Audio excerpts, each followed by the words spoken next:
Christmas Carol. Carol എന്ന വാക്ക് French ഭാഷയിൽ നിന്നും ഉരുത്തിരിഞ്ഞതാണ്.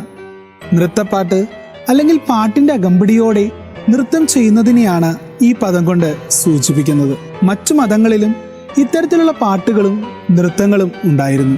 AD 129 റോമൻ ബിഷപ്പായിരിക്കാം ക്രിസ്തുമസ് കരോൾ ക്രിസ്തുവിന്റെ ജനനവുമായി ബന്ധപ്പെടുത്തി ആഘോഷങ്ങളുടെ ഭാഗമായി ആരംഭിച്ചത് എന്ന് പറയപ്പെടുന്നു.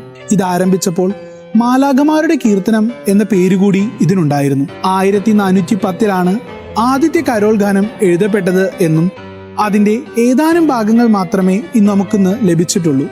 മിലാനിലെ ബിഷപ്പായിരുന്ന വിശുദ്ധ അംബ്രോസ് ആണ് ആദ്യകാല കരോൾ ഗാന രചയിതാക്കളിൽ ഒരാൾ. ഈ ക്രിസ്മസ് ദിനങ്ങളിൽ മാലാഖമാരുടെ കീർത്തനങ്ങൾ പാടിക്കൊണ്ട് നമുക്കും ക്രിസ്തുവിന്റെ ജനനം ആഘോഷിക്കാം.